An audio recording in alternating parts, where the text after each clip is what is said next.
This is the Chris Duel Show. You know the day destroys the night, night divides the day.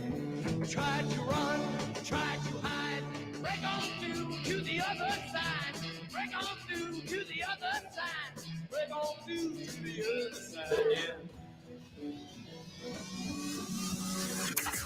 Now, Chris Duel. Welcome in on a Thursday morning to the Chris Duel Show. I am Shannon Salty Sweeney. We're going to have a lot of fun this morning. I can't say the same for Chris, as I know that he's got something not so fun planned for this morning, but that he is going to be heading to some games tonight involving March Madness, so he'll be all right by the end of the day. But joining me while Chris is away is the lovely and talented Mr. Andy Everett, voice of the UTSA Roadrunners. He'll be with us all morning long, talking plenty of March Madness, the latest from the NFL, golf. I've got Dell match play going on right across the street from me. And also we've got a giveaway for you because after Dell match play, a lot of the pros are heading down to San Antonio for the Valero Texas Open, the 100th anniversary. So we've got your chance to win a family 4-pack of tickets. But you don't have to take your family. You can take your friends. Digital family. Just take your friends. And a chance to play on the course at a later date. Yes, play where the pros played. You'll get that opportunity in the 8 o'clock hour. We'll let you know how to enter to win. As always, we are streaming live AM 13 on the Zone, Ticket 760, as well as the iHeartRadio app, and on Facebook, YouTube, and Twitter. You can look at our beautiful faces this morning and check out that new talkback feature on the iHeartRadio app, where you can leave us a 30-second message, whether you're thinking about something sports-related or not, just need some life advice. I can't tell you that we're any good at it, but we're willing and love to give it, as most people are. Much easier at giving advice than taking it. But it is the Chris Duel Show on a Thursday. Andy Everett, thank you so much for stepping in this morning. And how are you this morning? I'm good. I didn't know we were going to become psychologists if we're going to help people with life advice. Yes. I'm not sure I'm qualified for that. I mean, while you're here, I feel like you probably got a lot of wisdom to spread amongst people. So yeah, if you want to hear life advice from Andy Everett, myself, or Jeremy, who's lived probably a bit greater life than any of us at 23 years old, we can dish that out for you. Now, Jeremy, yesterday we talked to Bill Schoening, as we typically do on Wednesday, the voice of the San Antonio Spurs. He just released a book on Monday. You were expecting to get that book yesterday because we asked the hot questions here on the Chris Duel Show. We're going to start it off here. Did you get your book, and then did you get it signed? Did you get the first autographed copy of Bill Schoening's book? Well, first of all, good morning to both of y'all, Andy, Shannon. I did get my Bill Schoening book. I held it in my hand just so I could feel it and whatnot. It looks phenomenal. I even read a few pages just from, I kind of flipped to a random page in the middle just to see what I'd stumble upon. And I'm really excited. But yesterday, and Chris, I think Chris said this in the morning, but the Spurs had a pretty late one last night. They didn't tip off till after 9 p.m. in Portland. So Ooh. I did not meander back to the station to get my Bill Schoening autograph last night.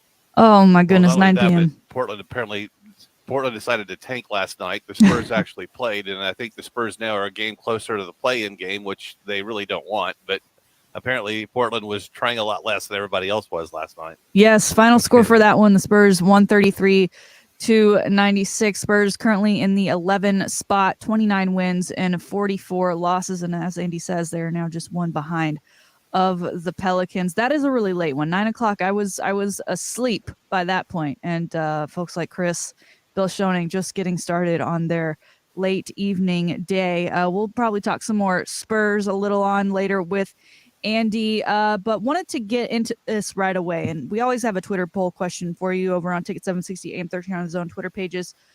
Today we're talking football because it is spring, which means spring practice has arrived this week. There's also pro days going on, prepping for the NFL draft. And Texas, who kicked off spring practice earlier this week. There's a lot of chatter about Quinn Ewers, as there should be. And so we're asking you, based on said chatter, do you think he'll be the starting quarterback for the Longhorns come week 1 of the season? It's been a pretty hot topic of discussion, especially after Sam Ehlinger departed the university last year. A lot of back and forth in between who was starting, who was playing, who might get a play or two, or who might play most of the game. But we've got this vote going so far. We're split here 50-50. So if you've got an opinion on that, feel free to vote. Feel free to call us up 1-800-707-9760 or use that talkback feature. Now, we do have some audio for you today from one Coach Sark. He talked to the press following day one of practice. And of course, people asked about Quinn Ewers. They wanted to see what he was doing. We heard yesterday that USC described their first ever practice with Lincoln Riley as flawless. Chris, myself, we don't believe that to ever be true about anything. In fact, I saw a video of Caleb Williams, former Oklahoma quarterback, now quarterback of the USC Trojans, missed the entrance to the practice fields. He ran right by it. So if that's what you call flawless, I think they've got some problems. Know where to go. That's right. I think you've got some problems out there in California if you can't even find the entrance to your practice. That's a great video. I'll probably share it for you a little bit later on social media. But here it is, Coach Sark on Quinn Ewers and what he's looking like so far early spring for Texas football. Quinn's done a nice job of just immersing himself into it and not being so caught up in, am I the starter, am I not, but focusing on what he needs to focus on to be the best player that he can be. And I think he's done that. He's put in a lot of work. I've seen a lot of guys have a lot worse first practice, in a brand new offense and trying to figure it all out. So clearly you can see the work that he's put in, but there's a bunch for us to work on. It's the most important position in sports for a reason, because there's so many variables that go into it. And it's not all physical. Some of it's mental, some of it's emotional. But he is definitely a driven guy. I think inevitably the growth from one day to the next is what's going to be critical. And there's going to be days that are going to be harder than others. There's going to be days when more mistakes occur, and that's okay. I'm not expecting him to be perfect. How he responds to those things is going to be what's going to be critical for us. Most important position in all of football. So you've got that already on your mind as a quarterback at the University of Texas. But then you're also Quinn Ewers, who left high school early to sign a multi-million-dollar endorsement deal. You go to Ohio State after being recruited heavily by Texas, by being told you were going to be the next guy. Spend some time there. Tom Herman blown out, Coach Sark brought in, and now you are at the University of Texas and are the front runner to take over that starting gig. It'd be hard not to get a big head and think in your mind, I am the starter. But it seems like he's pretty level-headed. He's just there playing football because that's what he's there to do. And whether or not he starts will be determined later on. But Andy, it was huge news when he made the decision to leave Ohio State to come to Texas, especially after all of the drama of him choosing Ohio State in the first place over Texas. How much pressure is on Quinn Ewers right now, not having yet been named the starter, but even if he does get named the starter, that's a lot to take on your shoulders and carry that weight. Well, let's keep in mind, too, that he hasn't played a game for 2 years. He skipped his senior year in high school, which I think is crazy. And I understand there's millions of dollars to be made, and you don't want to get hurt in a high school game, and there's pros and cons to all of that. But I want football players on my team that when it's game day and they have to miss for whatever reason, it's the end of the world to them. And for him to say, I don't want to play 14 to 16 games for South Lake Carroll, I think shows to me that he's more interested in money than he is in wins and losses in the game. I feel the same way. I don't feel quite as bad for bowl games. And now if somebody skips the national championship game in college because they're afraid of getting hurt, it will ruin their pro aspirations. I have a problem with that because you're there to win a championship for your team. If you decide to skip, the Independence Bowl because of that, and you've won your championship and you've done as much as you can in your college career, I can see getting a pass for skipping that. I think that's a business decision. I think that if you go back and look at this transfer rule that we have now, one of the things that kept players from transferring in the past is that they hated missing games so much that they would never dream of transferring to another school because they didn't want to sit out a year. Now they don't have to do that, so transferring is a lot easier. So let's keep in mind he's never played a game in 2 years. He's got to come into he'll come into a stadium on opening day in September with all the expectations of the world that he's going to lead this team eventually to a national championship and at least for now, a Big 12 championship until they move into the SEC. And basically, they have to beat Oklahoma and Oklahoma State and everybody else, because I don't think everybody else is as good as Oklahoma State and Oklahoma in the Big 12. Occasionally Texas Tech is, occasionally Baylor is, occasionally Kansas State is, but that's basically who they've got to beat in the Big 12. They haven't been able to do that a lot in the last couple of years. So there's a lot of expectation for him, and he has not taken a live game snap, and he can practice all he wants. He'll have the different colored jersey on for the spring game, so nobody can hit him.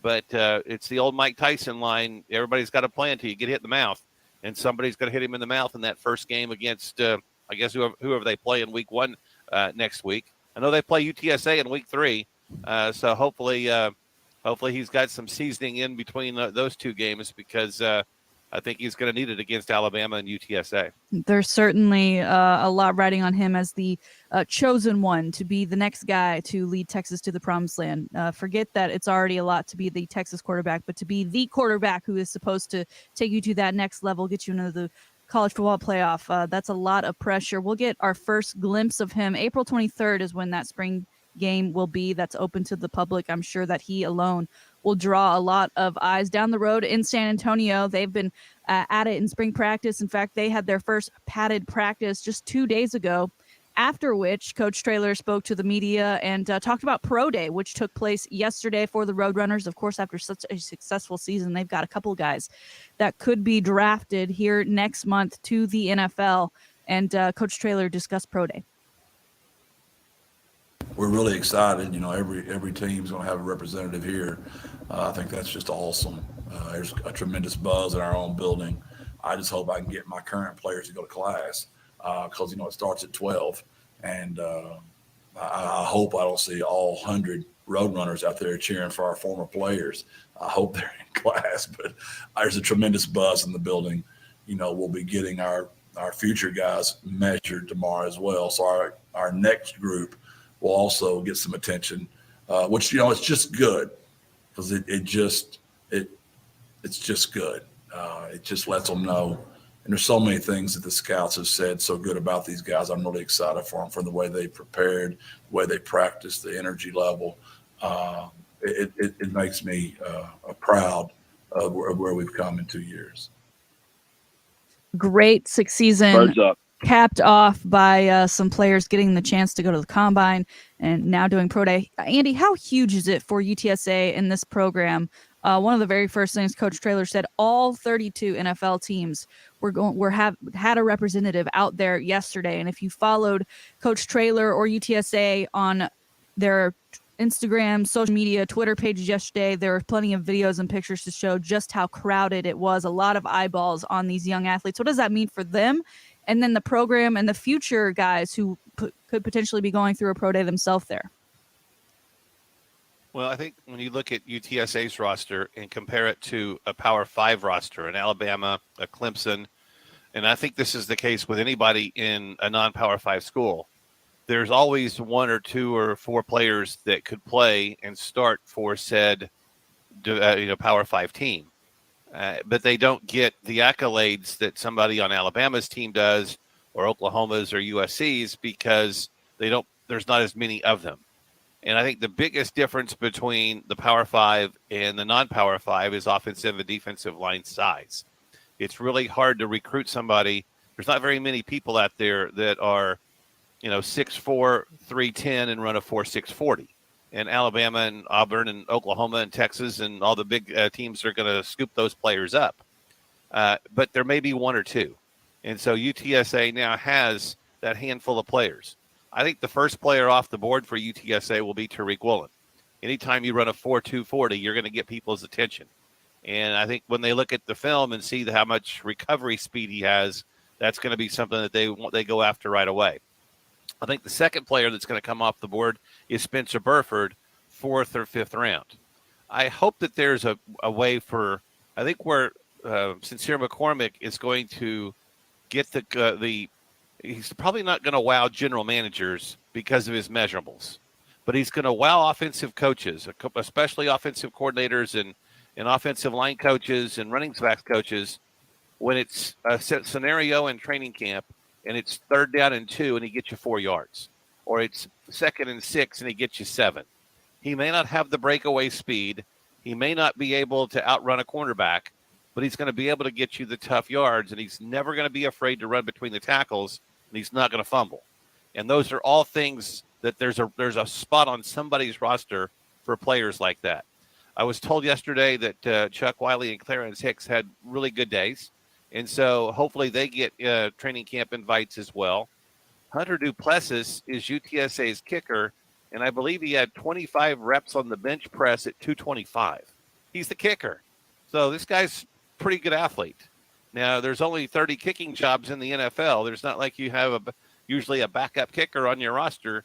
But if he can find a team that needs a kicker and go out there and impress in the first couple of weeks of training camp, all of a sudden now maybe he's in the mix as well.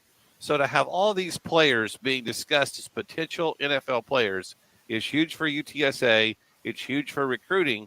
And when Jeff Traylor or one of those assistant coaches walks into, somebody's room in Texas or wherever they're recruiting, and the question is how do I get to the NFL someday?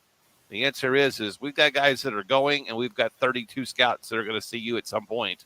So don't worry about that. If you can play in the league, you're going to get there, regardless of what school you go to. So come play for the Roadrunners. So to think about a fact that a school is 11 years old is already, from a football standpoint, just finished its 11th year.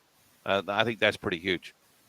Big pro day yesterday for the UTSA Roadrunners. We are 5 weeks out from the NFL draft, and hopefully one will be selected. If not, receive a call shortly thereafter to get a chance at training camp with an NFL team and potentially make an NFL roster. It is the Chris Duel Show. Ticket 760 AM 1300 The Zone. Andy Everett sitting in for Chris Duel. Jeremy holding it down in the studio in San Antonio. We've got a high five for you next, and we'll probably talk a little bit of March Madness because it continues today. This evening, we've got 4 games on the schedule. If you haven't busted your bracket yet, it's today the day that it all goes downhill. We'll see. We'll talk about our brackets, where they stand, and so much more. Once again, you can give us a call, 1-800-707-9760, or use that little talkback feature. Talking life advice if you want it, or sports. You never know. Whatever you're into, we're good with it. We're loose. We're fun here at the Chris Duel Show. We'll be back in a couple minutes with you. It's the Chris Duel Show. Ticket 760 AM 1300 The Zone. Stick the needle in her arm. She died in the dirt of Hollywood.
Feeling pretty good about myself thus far. Reminder, our poll question today asking who you think will be the starter for Texas, and specifically, do you think it'll be Quinn Ewers when it comes to game 1 for the Texas Longhorns next fall? He's already getting high praise a few days into spring football practice for Texas. Right now, a lot of people saying yes, he will be named the starter, which means I'm sure he'll get a lot of jersey sales by mid-season for the Horns. It is 6:38 on the Chris Duel Show, and we like to do this because we like to share positivity, and so does High Five. So here it is, today's High Five play of the day. High Five, the ultimate entertainment venue in Austin. 2 Austin area locations, one out in Lakeway, one in Central Austin on Anderson Lane. And on a Thursday, you get half-price axe throwing. So if your bracket not going the way you want it to this evening, go ahead. Take out that aggression on some axe throwing. Also, $5 margaritas. A great night to head over to High Five. They've got plenty of TVs for you to catch all of the sports action and plenty of entertainment for you and the family to enjoy. High Five, Lakeway and Anderson Lane. And guys, today's High Five is all thanks to March Madness, really, because as we know, Cinderella stories come alive, and everyone wants to be at the end of the run, with one shining moment being about them and then being the highlight, cutting down the net. But that doesn't happen for everyone, but that also doesn't mean that teams and players specifically can't have a one shining moment, because a lot of guys make a name for themselves, and whether or not they end up fading away, that ultimately is up to them. But thanks to NIL, and this being the first March Madness with NIL in effect, name, image, and likeness, we now have our first major NIL deal out of the March Madness tournament from a Cinderella story team. One, St. Peter's and the Peacocks. Of course, they made major headlines in the first round when, as a 15 seed, they knocked out number 2 Kentucky 85-79. They then continued their streak in the second round by knocking out Murray State 70-60. That was a close game throughout most of it until St. Peter's ultimately pulled away. And one of the stars of St. Peter's and the Peacocks is the man with the mustache, which people, I mean, I guess you got a signature mustache, you got a signature look. It's easy to latch onto you. It also helps if you drop 20 points in your first game against Kentucky to open the tournament. That man being Doug Edert. Andy, he just signed a huge endorsement deal. No numbers specifically to speak of at this moment, but considering it is a national brand, and a brand very well known and associated with sports of all levels, this is a pretty big deal, and I think maybe one of many to come in the future. Doug Edert, a Peacock of St. Peter's, a school where a lot of people still don't know where it is. I believe it's somewhere in New Jersey, if I'm not mistaken. He just signed a deal with Buffalo Wild Wings. It was announced via social media yesterday with a picture of him and too many wings for even a basketball player to eat. I mean, it was the amount for an entire team to eat. I think he gets unlimited wings from this point going forward.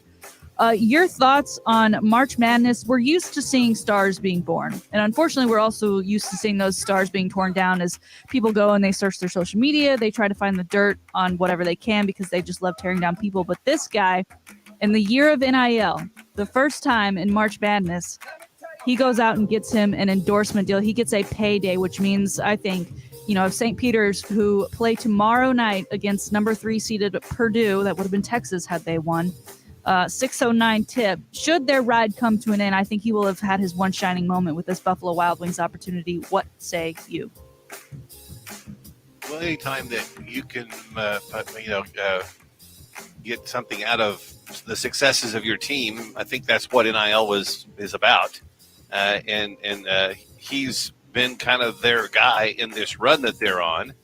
They're a good basketball team. They're just not heard of being in a non-power conference in the Northeast. And I think that what we're starting to see in college basketball is teams like St. Peter's. If they were in the SEC, they'd probably go less than 500. But they're not. But they're still good enough on any given day to beat you because they're senior laden. They have fewer players that are going to go pro. They've been able to keep players together and not transfer. And that's typically what you see in these Cinderella teams that make a run, is some experienced teams that are good to go to the next against some really good teams. And that's why I think Kentucky loses a lot sometimes, even though this year they were more experienced than in the past.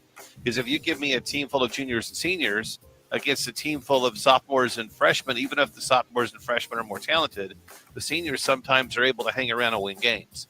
So if he can benefit off of this, because probably the guys that he beat at Kentucky are going to get drafted ahead of him, if he even gets drafted at all. So if he gets to make a little bit out of it, I think that's one of the things that is good about the NIL rules, is Buffalo Wild Wings is giving him a few wings to pay for his one shining moment, and I'm sure that will be featured, or he will be featured in that video on Championship Monday night. So good for him. Now, I'm looking at his social pages. He's not verified. He has 1,600 followers. So I think that just goes to show how big of a stage March Madness is. Jeremy, Doug is 22, and he's got the mustache going for him. I mean, that has become his signature look. I don't think he can ever shave it. In fact, after game one, when the mustache was all anyone could talk about, he said, "It's all fun. I love it. I love the attention." Jeremy, I've only seen you clean shaven. I don't know if that's an iHeart rule that they hold against you there in San Antonio, that you got to come into work clean shaven. But how do you feel about this young man's mustache? And have you attempted to grow one? And does he inspire you to maybe bring that to the forefront for the people of the Chris Duel Show? Yeah, it's a little bit inspiring for sure. It makes you think. It makes you wonder what you would look like with a mustache of his stature. But obviously, we do not all grow the same mustaches and whatnot. So I don't know if it would come out the same. How come you don't ask Andy why he doesn't have a mustache? Because I can go about 3 days and then I'm done. I don't want to compete with Bill Schoening is what it really comes down to. There's nobody. Yeah. We could pull up the mustache song from the movie A Million Ways to Die in the West. Did you ever see that? I did.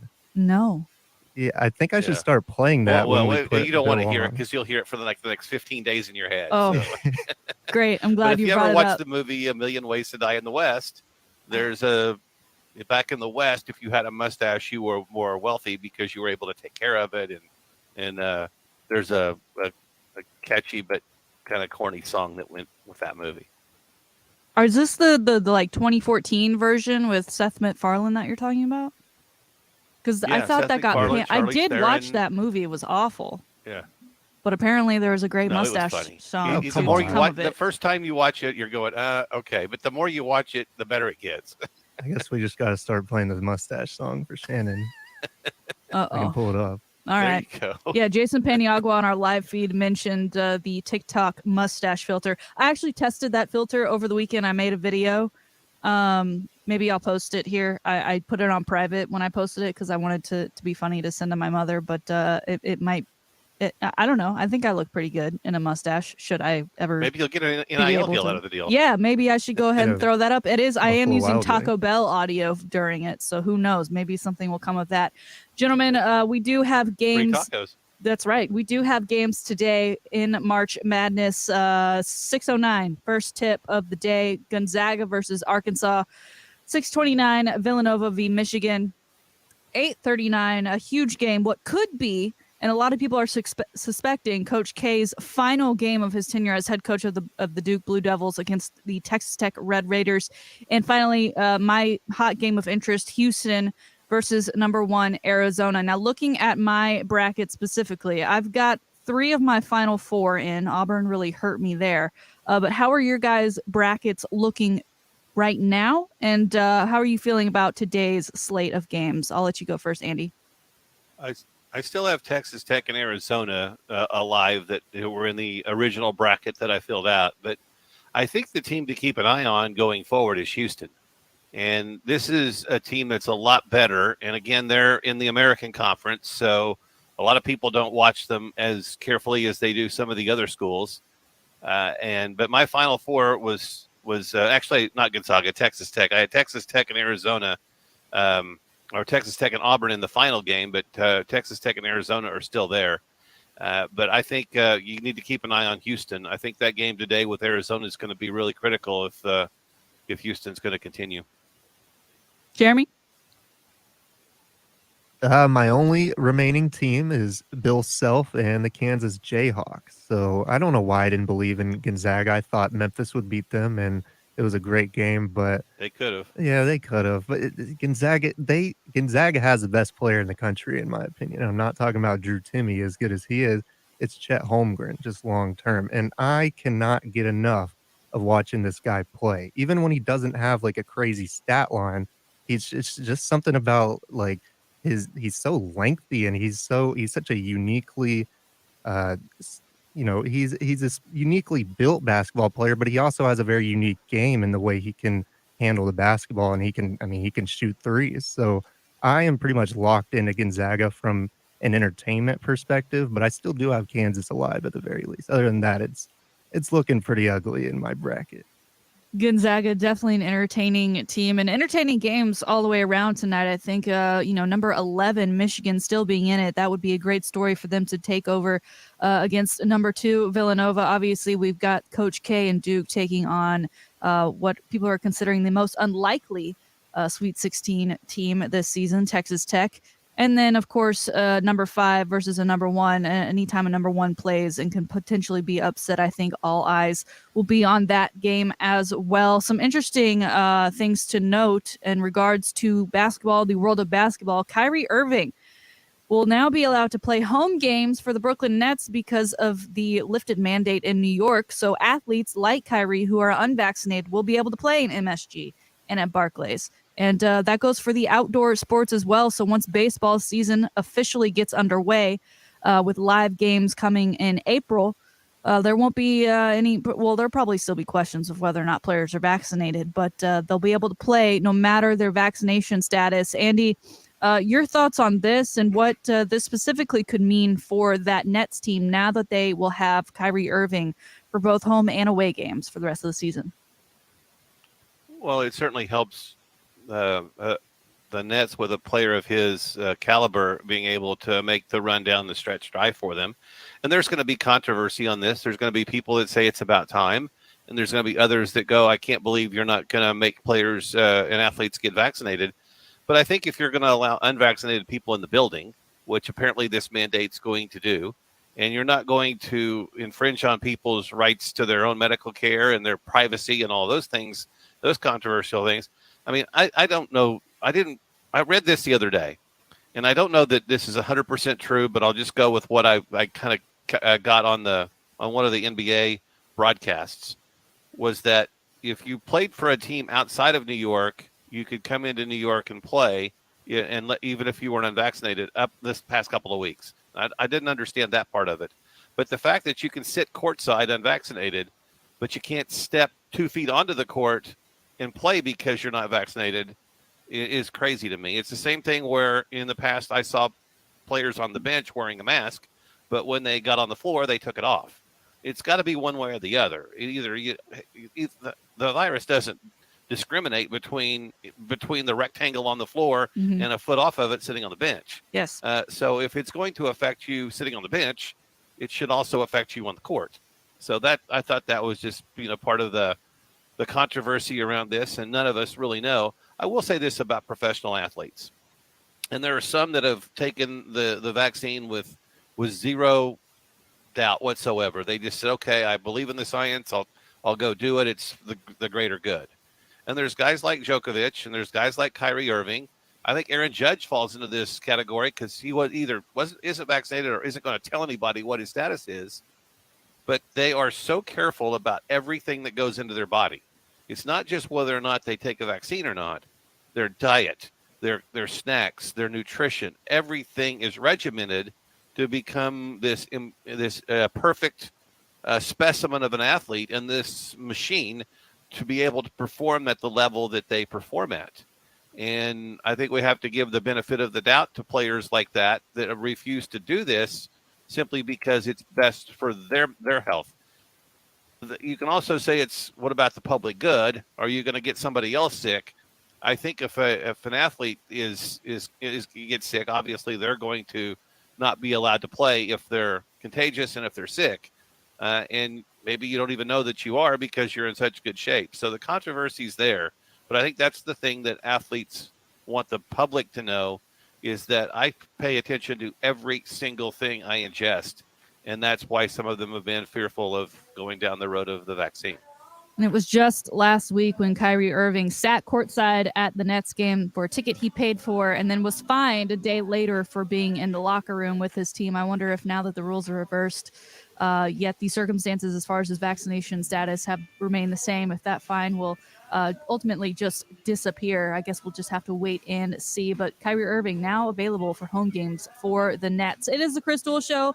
On a Thursday, we've got Dell Match Play going on across the way, just across the highway here from iHeart Austin. So we'll get into that with Andy, the latest on the Masters and that Phil Mickelson controversy, as well as some Baker Mayfield audio, because as we know, he's a local guy here. So he has been at Dell Match Play, and he's also been in the headlines in the NFL world. So we'll discuss that and more with Andy when we return. The Chris Duel Show.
Jake from State Farm here. Some other car insurance companies are increasing their rates in your state, but don't worry. If your bill's gone up, switch to State Farm for surprisingly great rates. Like a good neighbor, State Farm is there. Call or visit statefarm.com for a quote today.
Well, thank you, AD, for letting us know about your son. Again, best of luck to Diego today as he takes on that qualifier. Before we get into Dell match play, I wanted to talk with you, Andy, because we've got you here, about Phil Mickelson, who, said some kind of disparaging comments recently. He has since apologized. He's kind of stepped back from the game. But this week it was announced that he would not be competing in the Masters. Do you have any insight into this as to, if it was him that pulled himself out? Was it the Masters maybe saying, hey, right now is just not a great time? Why don't you go ahead and pull yourself out? What's going on here with Mr. Phil Mickelson? Well, I think number one, Phil Mickelson has been suspended by the PGA Tour indefinitely. And indefinitely probably is whenever he feels like he can get on an airplane and go to Ponte Vedra Beach, Florida, and have a sit down with Jay Monahan. Now, the first thing people say is the Masters and the PGA Tour are two different bodies. They are. But I think the Masters has probably told Phil, or Phil has told the Masters, I'm not ready to talk about what I'm going to have to talk about before I can play again. And so that's why he's not playing, because he's going to have to hold a press conference on Masters Tuesday or Wednesday. And there's going to be 6 billion questions. Are you suspended? Are you playing this tournament despite the PGA Tour? Now's not the time for Phil to go play golf until he's ready to have those issues addressed. And I think at some point, whether it's before the PGA Championship, and he may skip that too, or later in this summer, he makes it go to Ponte Vedra Beach, have the sit down with Jay Monahan and the tour, hold a press conference, answer all the questions, and then get this behind him. What Phil tried to do was basically overthrow the government. He tried to upset and overthrow the PGA Tour. And one of the things that players have an issue with is their media rights. And there's no athlete in any sport, in any league, that owns its own media rights. Every highlight in the NBA, every home run or no-hitter or curveball thrown in the Major League Baseball belongs to the governing body of said organization. I can even take it further from a personal standpoint, and I'm sure Bill Schoning's in this boat too. When I did the WNBA games for the Silver Stars 05 to 17, I would get an email every year from the league that said, your call of the game belongs to the league. You can give it to your friends and you can use it as an audition tape if you want, but you do not own the media rights to your own voice and your own calls when it pertains to our game. And I had to sign that agreement that, 10 seconds to go in the game and Becky Hammond hits a game-winning shot and they want to use my call anywhere in the world, I have to let them, and I can't charge them to do so. And I think one of the issues that the PGA Tour players have had is that when Tiger or Phil or somebody hits a great shot and it goes out to the social media world, they want to be able to benefit from it by getting paid for it. And the tour's like, absolutely not. No other league in the planet does that. Why should we? It also goes to the fact that players are not business people in the sense that they know how to run an organization. And Phil basically sat down with Greg Norman and wrote the bylaws for this new league with the intention of saying, I double dare you, PGA Tour, to do something. And they took the dare and they did something.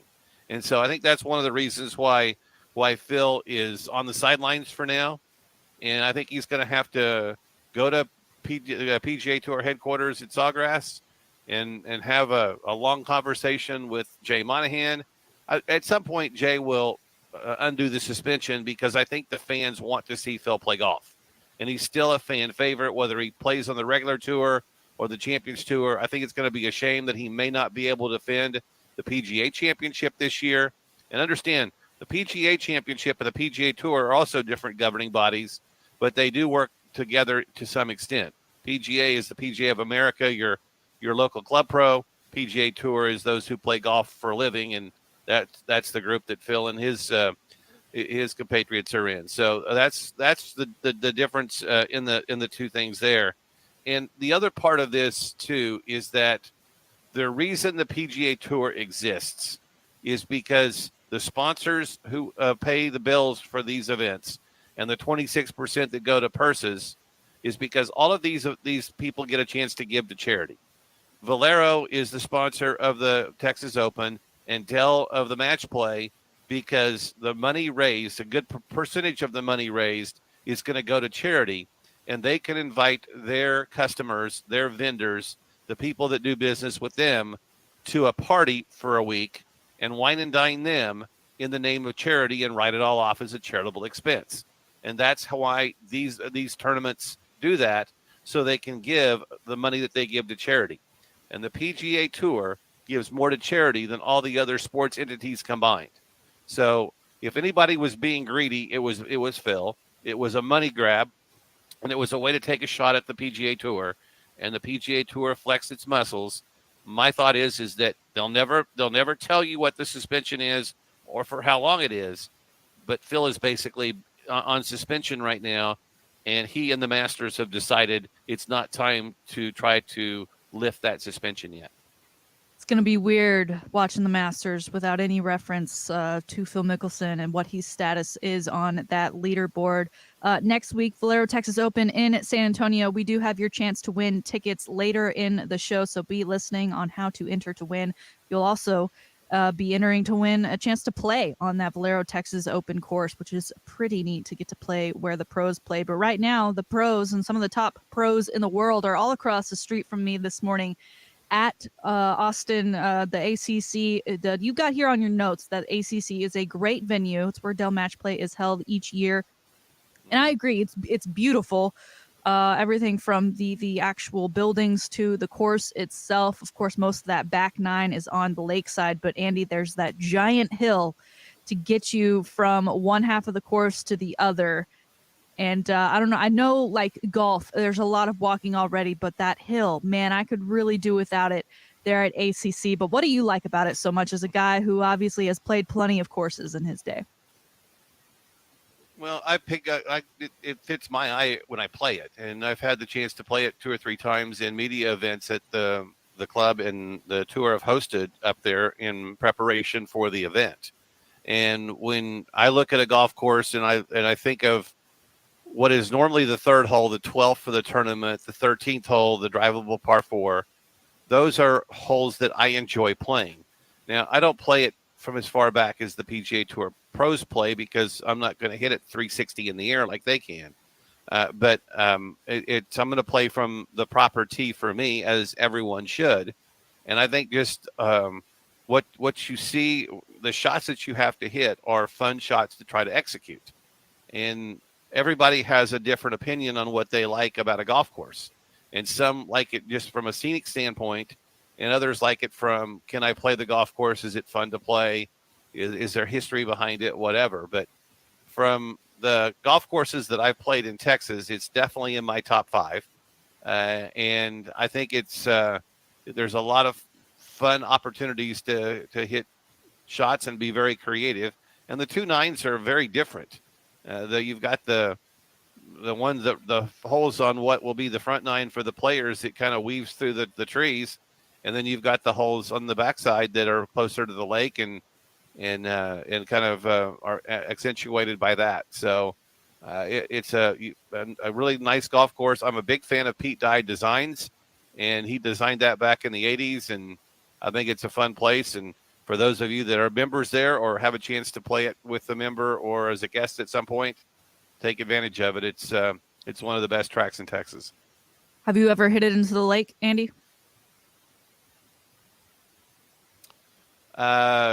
Not on 12 or 13. I did on 14 the first time I played it. Yeah. The first time I played 12, I reached it in 2 and made birdie. And the last 2 times I played we played 9 holes one year because they were under construction. So I've been up there 3 times for media events. So I played all 18 holes twice. And what you will see on TV is 12, 13, 14, 15. That stretch of holes is kind of where the matches are decided. I've had a birdie and a par on 12. I've had 2 pars on 13, and I've had 2 bogeys on 14. So that's kind of what I've in the 2 times I've played those courses. Before we get into the recap of winners and losers from yesterday, prior to the start of the tournament, Baker Mayfield was in the house, as he usually is. He usually hangs around Dell Match Play when he and the pros are in town, and he filled out his brackets. So there was a lovely, very long video of him doing so. And yes, he does kind of jokingly make reference as to what's going on with him in the league right now. But we've got that video kind of cut down for you with some interesting little tidbits and my favorite moments from it. So here it is, Baker Mayfield at Dell Match Play. What's up, everybody? Baker Mayfield here. It's the news you've all been waiting for. My match play pick'ems. My March Madness bracket hadn't been very good, so we'll see if this is better. Scotty Scheffler, hometown hero, Austin, Texas guy, against Billy Horschel. It's a good matchup, but I think Scotty's coming back with a vengeance. I won't say hook 'em, but we're taking Scotty. My bracket's never very good, so I'm just here to say if an underdog wins, then I told you so. Oh boy, we got two friends here between JT and Jordan. Jordan knows the course very well. Obviously, Justin does as well, but I can't pick too many Longhorns. It goes against my blood. We're going with JT. Scheffler versus Cantley. Got to take the Longhorn again. Scotty's there. Each of these guys to an NFL player. An NFL player, okay. Get the hometown guy here. Everybody wants to root for him. You can't root against him. It's definitely not a Tom Brady. That's pretty much the opposite of that. You're going to go with a guy like Joe Burrow. JT, he's consistent. He's always at the top of the top. Maybe like a Nick Chubb. Nothing wrong with that. Koepka, fiery guy. He's going to create a spark. He's going to be somebody that everybody wants to watch, entertaining. Devontae Adams. He's got a spark. And Louis, consistent, really pure swing. So if we're looking for pure throwing motion, it's hard to beat Aaron Rodgers. Okay, so there's your final four in comparisons. Now I have to pick these. So between these two right here, JT and Oosthuizen, I'm taking Louis. I'm taking Louis all the way to the championship. And on the other side, we have Koepka versus Scheffler. I can't believe I'm about to do this. And I know I'm going to get some crap for this one. But I'm going with UT guy. I'm going with Scotty. Now for the championship. This is a good matchup. It's going to bring the crowd, obviously, being here in Austin. I'm going to take Scotty to win it all. Well, I wouldn't go that far. We're not going to say hook 'em. We're not going to say hook 'em. But Come on, Baker, do it. no, I can't. I just can't. It's not right. It's not right. Scotty wins it all. We're not going to say hook 'em as he says hook 'em while not saying hook 'em. I love that. Yeah, Jeremy, can you especially just if you went clip to where that he for went. us of Baker Mayfield saying hook 'em? So if Just you the hook 'em. yeah, and if we can make sure that we know it's Baker Mayfield, just do some magic. I know you're capable of it. That was Scotty Brooksy, Louis Oosthuizen, and Justin Thomas in Baker Mayfield's final four. Yesterday, 3 of his final 4 won. Louis Oosthuizen, who he had in the championship round, did not win. Jordan Spieth, also a hometown hero, as he did play for the University of Texas, won yesterday. Today is going to be a lot of fun. I think the weather's going to be great. I myself am heading over there to enjoy the rest of the day, the afternoon, taking it all in myself. Now, interestingly, during that, we had Baker Mayfield, obviously, at the front of that, making jokes about the what you've all been waiting to hear, and he gives the long pause. It's not about where he might be playing next or if he's going to be staying in Cleveland, but his match play picks.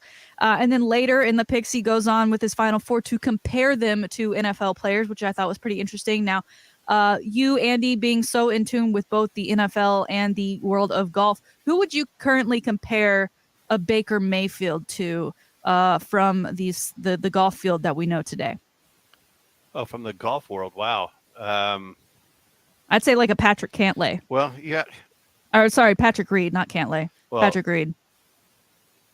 Patrick Reed could be a good comparison. Very fiery guy. Who lost yesterday, by the way. Listen, I've heard both things. I've never met Patrick Reed, so I don't know him, and I don't judge people that I've never met. But there's people that tell me that, he's not that good of a guy, and I've had other people tell me he's saw the earth. So I've never met him. I have no idea. My only problem with Patrick Reed, and I would say this, the same thing with Aaron Rodgers, and I would say this with anybody else that's in the same boat that these athletes are. And I don't know what the backstory is, and I don't know how bad it is with their families. But I think it's very, very sad when you accomplish greatness and you have no one to share it with. And I think part of the downfall of Tiger Woods' life happened after his dad died. Because from 2006 to 2010, when he was going through the worst time of his life, and then obviously the scandal broke, he didn't have any friends. He talked about having friends, but they were very superficial friends. And I think when you have success in your life, in whatever profession or career or achievements that you make, and you can't share it with your families, there's something missing there. And the fact that he won the Masters in 2018 and was not able or chose not to drive 3 miles down the road to his parents' house to enjoy that with them because of the estrangement that's there. I wish he would tell us what it is. And I know it's personal and it's probably none of our business, but I think that's really, really sad that mom and dad, who were a big part of his junior career, are not a part of his professional life. And I don't have any. I think Patrick Reed is Captain America when it comes to Ryder Cup teams. I don't care how poorly he's playing going into a Ryder Cup or a President's Cup. I want him on my team because when he puts on the red, white, and blue, he's going to go take these. The other team is the enemy, and he's going to try to beat them 10-8 if he can. But that's the only thing I wish for Patrick is that at some time in his life, before it's too late, he's able to make amends with his family, because to me, if you can't enjoy it with them, that's always going to leave something, some kind of emptiness in your life. Dell match play day 2. The first group pairing tees off at 9:20 with Louis Oosthuizen versus Corey Connors, hometown favorite. Who's your pick? Oh, of that two, Louis. Of the match play. Who did you pick to win the match play? Oh gosh, I really didn't look at I kind of like Scotty. I think he's been on a run. He tees off today at 11:10, and then you've got to like Jordan. I think he's played here enough times, but he really hasn't been successful in this tournament since it began in Austin. So I'd like to see. Terrible yesterday and still won. Yeah, I'd like to see him make it through to the weekend and make a run, but we'll just have to see. If you're going to be out there and you see me, say hello. I'd love to meet people in person. I don't get to do that very often anymore. I feel like it's just me in the studio by myself. Jeremy and Chris always in San Antonio without me. But that's just the way it is at where the technology. It's amazing. What's that? The winner of this event is normally somebody you don't expect. It's usually not the number one seed. Or what is considered to be one of the top, like John Rahm or DJ, even though they've either been in contention or come close to winning or have won before. And we've had number one seeds win this. It's usually somebody that's under the radar because that's the mystique of match play. You never know. Yep. You can shoot 5 over and win, or shoot 7 under and lose. But I've picked Harold Varner III, and this is another player I've never met, but this is a guy that I think would be just cool to hang out with. He seems to like always having fun. And yesterday he's playing with Mark Leishman, and it looked like they were having a good time on the golf course. Well, he's playing with Brooks Koepka. Do you think he'll have a good time with him today? Oh yeah. Yeah. Actually, he was playing with Shane Lowry, not Leishman. He was playing with Lowry, and he and Lowry were cutting it up, and Harold won the 17th hole to win the match, and Shane was high-fiving him and hugging him and all that kind of stuff. So he's got Koepka today. I think he's not going to be intimidated by Koepka's length, because it's a golf course that you don't have to hit driver on every hole, even for a guy like Koepka or for HV3. So it could be a good match. And he's already won up, so he could probably win the pod today if he gets the win over Koepka.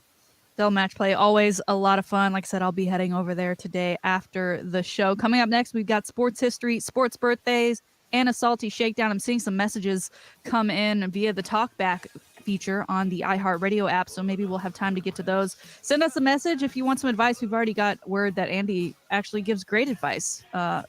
In disbelief of Andy, who thought he gave terrible advice. Here we are getting proof that he has given great advice once before. He'd be happy to dish some more out for you a little later in the show. James Allen at 8 o'clock talking all things football and the latest news from around the world of sports. We'll also get an idea of what his trip was like. He wasn't with us on the show last week because he took a very cool trip outside of the U.S., by the way, which is something that I wish I could do after all of this COVID stuff. So we'll get into that, so much more. It's the Chris Duel Show. Ticket 760 AM 1300 The Zone.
It's familiar, but I didn't know it was the Gap Band.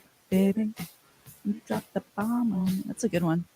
Good work, Jeremy. Good work, Perfect as song always. for baseball season. Thank you. Baseball Dropping season. I can't bombs. believe Jeremy hasn't found the mustache You know song what? yet. You know what? Perfect. Do what?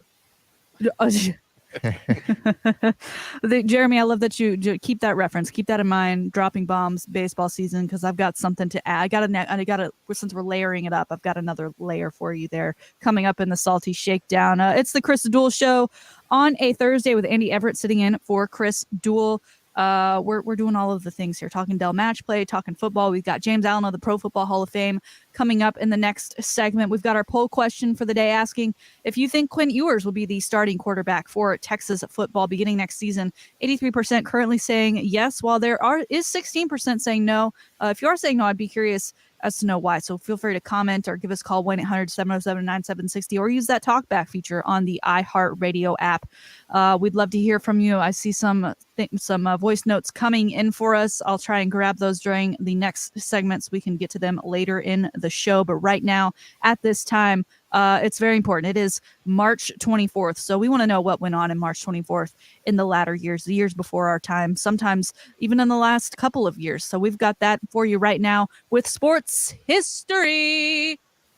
Here we go. 1975, Muhammad Ali, a winner in technical knockout over Chuck Wepner. He is 15 rounds for heavyweight boxing title. That's when they actually fought 15 rounds. Now they only go 12 because it's 3 rounds too many in the past. 1979 on this date, Magic 29-10-10 as the Spartans of Michigan State beat Penn 101-67. And it was a triple-double for him. And then 2 days later, they won the national championship against Indiana State. And in 2002, PGA Players Championship in Sawgrass, Craig Perks chips in twice in the final 3 holes, his only PGA Tour career win. He finishes 2 strokes ahead of Stephen Ames. And 3 years ago, Mike Trout signs the biggest contract in North American sports history. They're 12 years, $426.5 million, and he spent most of the last few years on the DL after that. I've got a couple more. Good money if you can get it. I've got a couple more for you to add here today. More. 2019 is the year that Rob Gronkowski on this day announced that he was retiring from the NFL. As we now know, he turned that around after a year off from the league and joined Tom Brady in Tampa Bay to become a Buccaneer and win yet another Super Bowl. Remember how skinny he got when he left the league? I mean, I know a lot of guys drop weight pretty quickly, but he dropped it quickly and then stayed fit as well. He was looking great. I'm sure he'll try to get back to that once he officially retires from the NFL. And then on this day in 2020 is when the IOC officially announced the postponement of the 2020 Olympics and Paralympics. As we now know, those were played in the summer of 2021. There it is, your sports history for this day, March 24th. And now it is time for sports birthdays. If you're born today, you share your birthday with these fellas. Larry Wilson, American Pro Football Hall of Famer, played in the defense of the St. Louis Cardinals for a number of years. Peyton Manning today is having a birthday. Born in New Orleans, Louisiana in 1976. And on this day in 1984, Chris Bosh. And he eventually would join LeBron James and Wade on that super team in Miami. He was born in Dallas. This date, 1984. So 38 years old for Chris Bosh. And keeping it with those are your birthdays. Keeping it with basketball, we also have 1983 TJ Ford, who of course is a Texas Longhorn legend and played in the NBA from 2003 to 2012, ended his career with the Spurs. Do either of you remember his time with the Spurs? And you know, what was that like? Because, you know, Barely. Spurs obviously are used to having big superstars. He was clearly a superstar, but at the end of his run there. Yeah, he didn't do a whole lot back then. I'm trying to remember. What does it say what year that was? I'm trying to remember who else was on that team. 2011, 2012. Wow. No, I don't remember him playing because that was Tony Parker's. Tony Parker got the bulk of the minutes. I thought there was a European player that backed him up. I can't remember who that was. I can picture his face. I can't think of his name right now, but I don't remember much of TJ Ford in Spurs gear. All right. Well, TJ He Ford may have had a couple of games I don't remember, but I don't remember him I having. think he was that pretty much old success. in his NBA tenure. old. He's turning 39 today. He's not that old. He's In his kind of old. NBA tenure, in his NBA lifespan. Well, in his prime of NBA tenure, also having a birthday today, Texas Longhorn, and now Indiana Pacers forward Miles Turner. He was born on this day in 1996. Jeremy, if you've got the Gap Band still pulled up, I'd love for you to play it here for today's Salty Shakedown, because we'll get right to it. The Gap Band dropped the bomb on me, and today's first story of the Salty Shakedown is about one Carlos Correa. We thought he would remain an Astro. The longer he held out from signing a new deal, we thought it's because he is in talks with the Astros. They're doing everything they can to keep him in Houston, but ultimately he has signed with the Minnesota Twins for a very nice payday. And as we know, the Houston shortstop formerly wore number 1, and he has changed his number to number 4, which he will sport for the Minnesota Twins. He had his kind of media day yesterday where he spoke to the media as well as put on the jersey and took some team pictures. And you guys, you'll never guess what they're already calling him. Carlos Correa, jersey number 4. You've got the Gap Band and Drop the Bomb on Me as a hint. Does anyone want to take a guess how his name and that number add up? I have no idea. Jeremy's thinking really hard. I can see it in his face. He really wants to get this. Because I don't want to miss it if it's simple, but I can't think of any wordplay there. It's a marketing ploy. They're gonna market the heck out of this. C4, which of course a type of explosive. Okay. The Minnesota Twins, it's all over their social medias, and people are already attaching onto it. I don't know if it'll work. You know, it would obviously help if he were to hit bombs and were to hit a lot of homers for them and make some explosive plays out there in that shortstop position. But as far as C4 as a nickname, obviously he's yet to prove it with the Minnesota Twins. But how do we feel? Lame, cool, or we'll just have to see? Well, I think that the Yankees didn't want him because they didn't want to spend that much money for another right-handed batter. The Red Sox, which would have probably been the next team that could have afforded him, went with Trevor Story. The LA teams either chose not to or feel like they already have the person they need at that spot. So I get the feeling the Astros are notoriously a really cheap organization in everything that they do. And they still have won, which is remarkable. I mean, Dusty Baker is a terrific manager, and they don't pay players. From what I've been told, they don't even pay staff that much either. So they operate on a shoestring. And I think that at some point that's going to come back to bite you in the landscape of sports in baseball. You have to be able to at least spend the minimum, and maybe they do, but they certainly don't spend the maximum. But maybe they just say, you know what, we got plenty of guys that can play these spots, and we'll just go with Bregman and Altuve and go from there, and we don't need Carlos Correa. But now you're going to have some more competition in the American League because Minnesota is that much stronger. Well, we'll see how C4 does in his first season with the Minnesota Twins. The Astros will surely miss him as they look to replace that shortstop position. All right, Chris and I were going to talk about this yesterday, but we just didn't get around to it, so we're going to talk about it now. That Zion Williamson, we talked earlier in the week about how it was finalized that he would not be playing for the Pelicans this season, earning him $10 million for the season, 0 games played.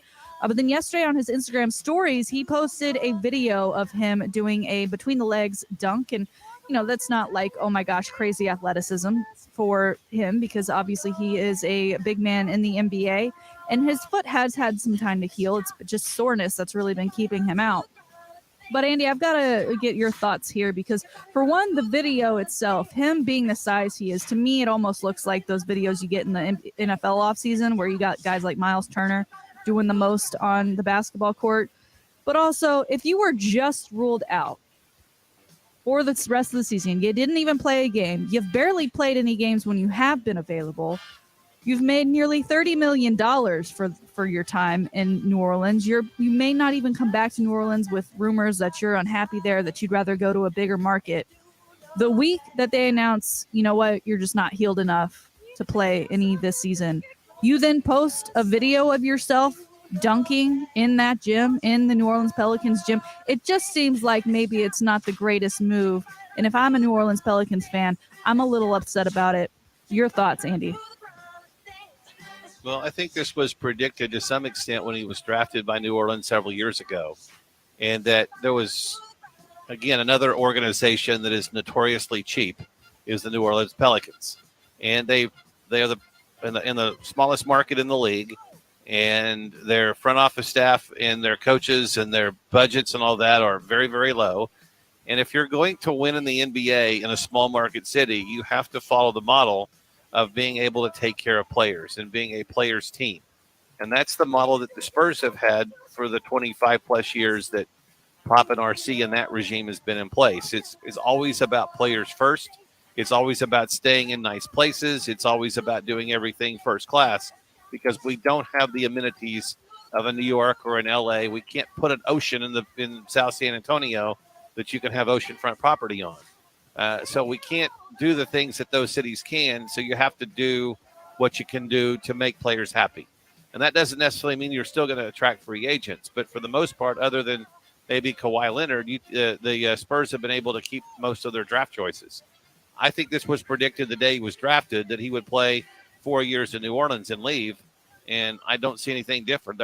I see no way he plays in the future in New Orleans. And if he stays healthy, he'll help a team win. But so far, he's shown that he can't stay healthy. And I would not be posting videos of me doing things that make me look like I'm healthy when I've just been told that I'm not healthy enough to play.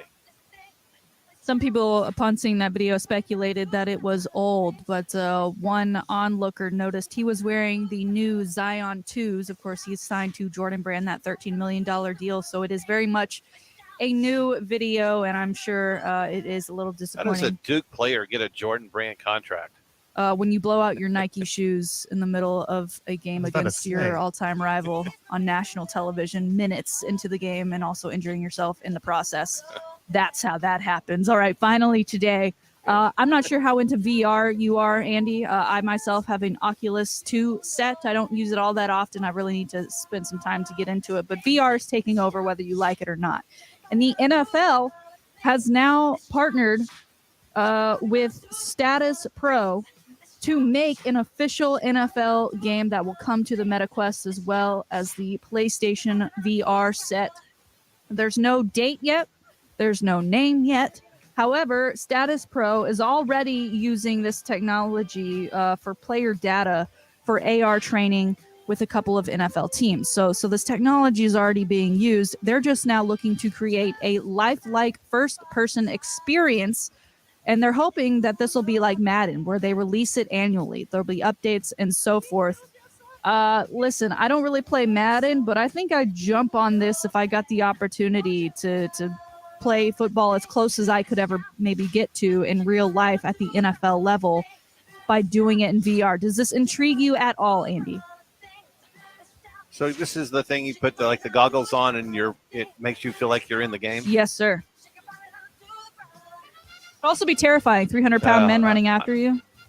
You forget you're in a video game. Well, I mean, if you realize that if you can put yourself in the mind that you're not actually going to get hurt and that you're not actually going to feel, but it's also like there's that video where the guy fouls off the first the pitch, and it goes right back into the camera. And even though you've seen it 100 times, you still flinch. Yeah.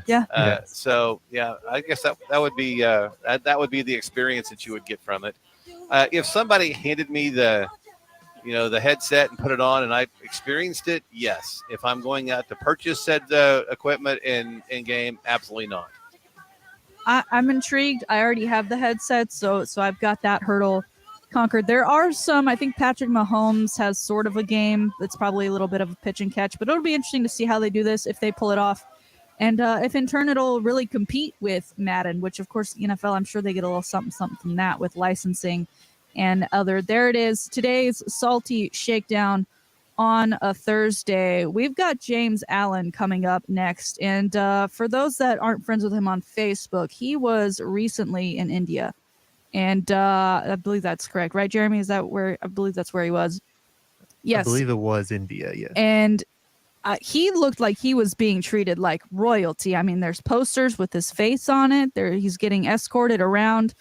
And rightfully so. I mean, James Allen should always be treated as royalty in my eyes. I mean, for goodness sakes, the man has a taco named after him at an establishment in San Antonio and College Station. This man is amazing. I can't wait to discuss that with him. And also the big news coming out of the NFL yesterday, Tyreek Hill traded from the Kansas City Chiefs, arguably the number 1, number 2 receiver in the league, to the Miami Dolphins for 5 picks. It was a shocker to me in that I didn't realize that he was A, on the trading block, and B, for the Chiefs, who are in a division where all of the teams around them are doing the most they can to bring themselves up to the level that the Chiefs have been. Denver goes out and gets themselves a Super Bowl winning quarterback. The Raiders bring on Devontae Adams to return to his college quarterback to hope that ignites their offense, and the Chargers making moves as well in the offseason. And then the Chiefs do this. They trade away one of their best offensive weapons. I know they're loaded, but they trade away Tyreek Hill, who draws plenty of attention, to just allow guys like Travis Kelce and Clyde Edwards-Helaire to be that much better when they are on the field, and trade him to Miami, who is, new head coach. Apparently they're putting everything behind Tua, saying here's everything you need. Now go out there and win us some games. It'll be interesting to talk to James Allen about that. So much more. We've got 2 weeks worth of football to catch up with him and Andy on. We'll make sure to do that when we come back. As always, you can hit us up on the phone line, 1-800-707-9760. We'd love to take your calls in the final segment of today's show, or get your voice notes using that talkback feature on the iHeartRadio app, where you can send 30-second messages. If you do, just remember to leave your name. We'd love to give you a shout out. We are streaming live, YouTube, Facebook, Twitter, as well as, of course, audio, iHeartRadio app, AM 1300 The Zone, Ticket 760. And we've got that podcast for you on the Chris Duel Show page. So if you ever miss a minute of the show, you can listen to us over and over again and catch anything you missed. And you can listen to us in 3 times speed on some of those platforms. That's pretty cool. I think I sound better sounding like a chipmunk. That's just me. When we come back, James Allen, the Pro Football Hall of Fame. Thanks so much for listening. It's the Chris Duel Show.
check out our website at bowersockteam.com.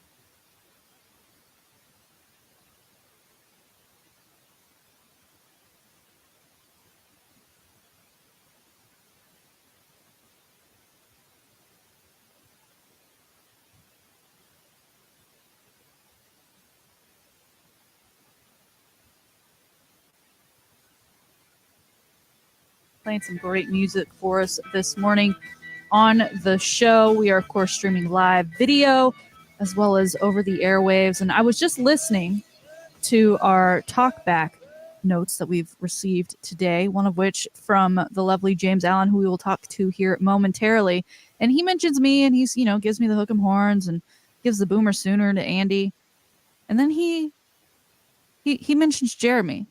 And he doesn't mention where Jeremy went to school. No, he has a compliment for Jeremy. He says he's got a TV face in a radio world.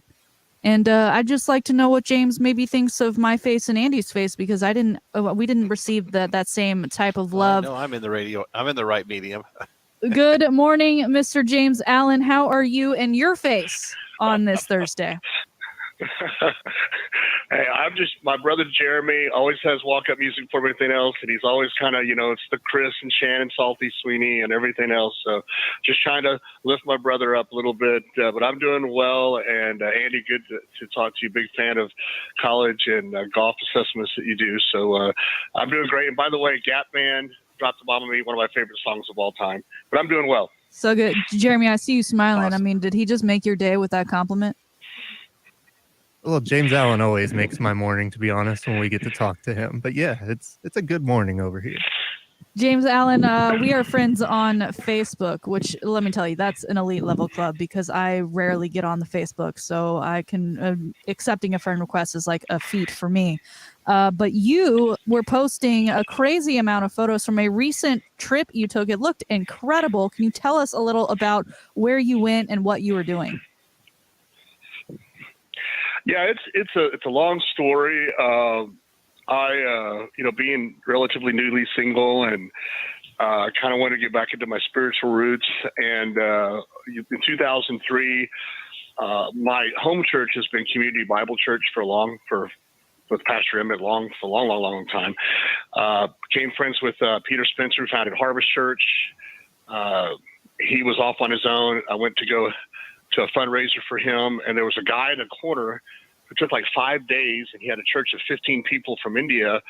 And it is kind of a crazy story, but spiritually I was praying in the background, what should I give money? And all of a sudden this major event happened to me spiritually and said, you're here, fine. Peter's great. Do what you got to do, but that's my man. So I went and talked to the guy, very humble, basically said, hey, I'm here for Peter. And I said, no, you don't understand. And he said, well, I saw you praying. It was like an aura around you. That night, couldn't sleep. Very big time spiritual event, something I can't even describe, something that doesn't even make sense. Was not allowed to go to sleep, meet with him the next day, and he was like, well, maybe $50 a month. And, this and that, very humble guy. And I said, no, you don't understand. I'm supposed to give you everything. So we, after he finally said, well, God told me to have a big church, and, here he is, he's on the streets basically. And I made a sizable commitment, never told anybody the story, not even my kids. December 25th this year, the day before I get deathly sick, literally deathly sick, as you know, Shannon. My daughter up at Texas A&M, she has a 3.994. I think she would be 1B. She really became involved with God last year, preaching on campus. And she said, I'm getting all these major offers. She's coming on her senior year. I think I want to be a missionary. Do you know anyone? I said, well, there's a guy since 2003 has been trying to get me to come over to India. And I told her the story, and she was kind of a little skeptical. And my mom happened to be there at Christmas and said, no, we didn't know if we were going to make payroll for a couple of years. He dedicated it. Well, his church blew up within a couple months, 15,000. I think he has 300,000 people attend church every Sunday in India. So I reached out to him and said, I'm coming. And I had no idea. He's a very humble guy. And it was, basically he'd get up and, said, hey, I was on a major TV station. This is the guy that put me on it in 2003. How many people in the congregation at every service? That's how you found me. It was like 30, 40%. And my daughter went with me, and it's the best trip I've been on in my life. And to put a close on it, I've been very, I like talking about, the awards I've received and everything else. I never have. And my dad's always said, you just embrace it. Don't brag about it. And, but I will tell you, I have never received so much love and awards in my life. And it was crazy. I felt like I was the biggest star in the world at all the different places I went. And it was overwhelming, actually. So, and it really helped me lift me up, being single and kind of being on my own spiritually. And it helped my daughter spiritually, even helped us connect even better. But it's hard to describe. But yes, it was the most amazing. I mean, no offense to the Hall of Fame and all the different awards and all different things, but I would trade it all just for a week back in India. What happened over there, both spiritually, emotionally, and everything. So, what did you take away from that visit there? From the culture, the people, the differences in lifestyle, and what you went through in that land, and especially during this time of the year. India was one of the hardest hits nations in the world with COVID not too long ago. And they're trying to recover like the rest of us are. So what was that like? Yeah, on a personal note, Andy, I don't know if you know this, but I'm still on oxygen. I almost died, and I had all the stuff with that. And so a lot of doctors, I said, I'm going on this trip. My daughter didn't even know the health situation until we got over there. And I will just tell you this, Andy, India is not India anymore. The price of land in all the major cities, especially in the industrial cities like Hyderabad, I'll give you an example. The church got a hold of 7 acres for $15 million that they've been offered $105 million on.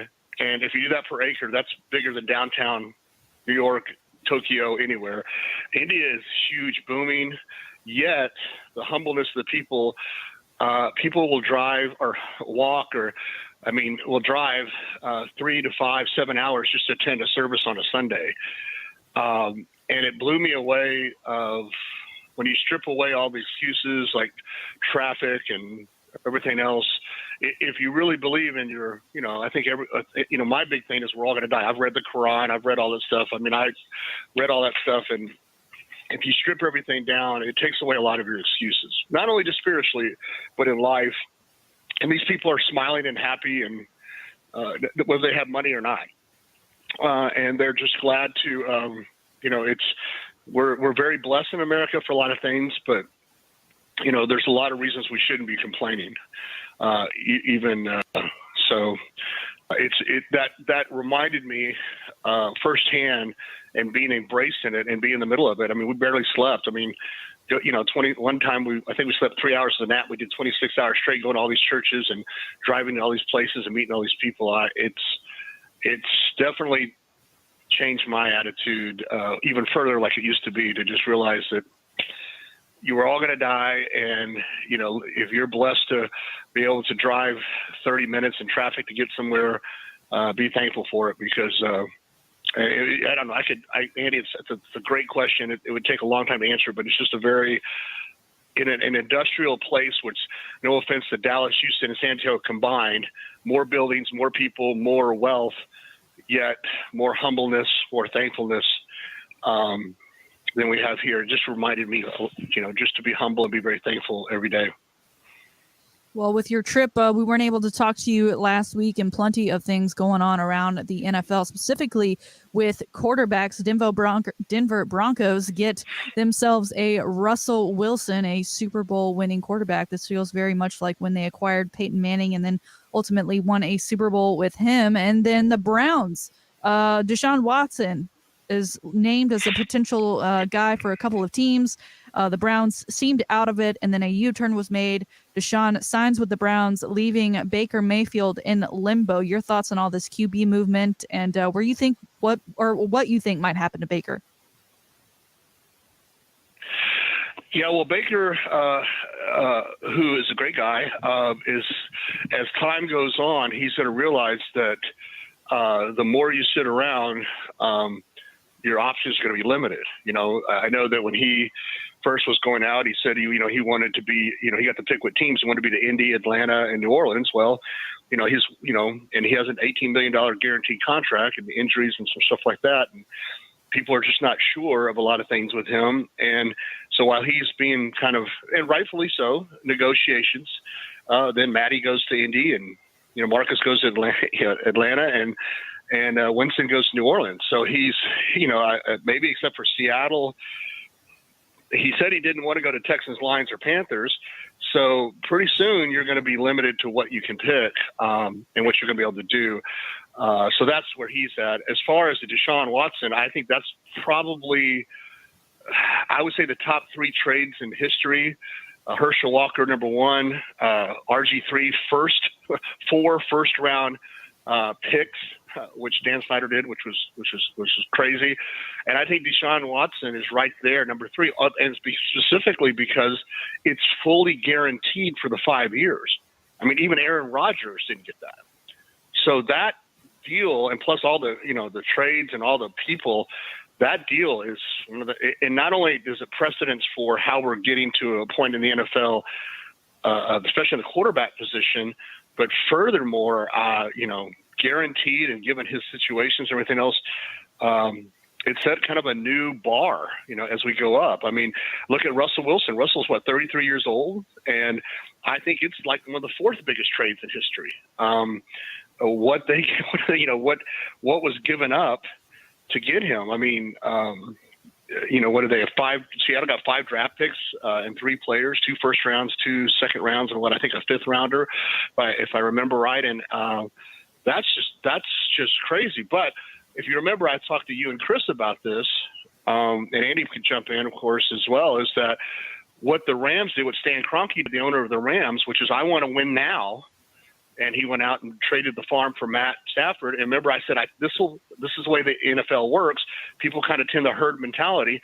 Well, that's what people are doing. Although the Bolin family, if we talked about this on this radio, the Broncos are for sale. So they were trying to court Aaron Rodgers. They need a key quarterback for somebody to maximize their dollars. Instead of getting like $2 or $3 billion, they're asking, I think, around $4 off the record. And, $1 billion to worry about a contract. There's a lot of reason for bringing in something like that, Russell, on the exit, because the Bolin family is selling. Because, as you know, Mr. Bolin, Hall of Fame owner, Mr. Bolin died 2 years ago, and I actually met the Bolin family. They come back to the Hall of Fame every year, and so there's that behind the scenes. So that's what's going on there. Baker's got to make a decision pretty soon because he's run out of deals, and then Tyree Hill, the highest paid receiver of all time, and look at all the draft picks they gave away for him. So that's kind of the mentality here. We're kind of getting away from the model that works. People don't realize that the Rams had a lot of key players on there, and spending it's the model that hasn't worked for the Cowboys.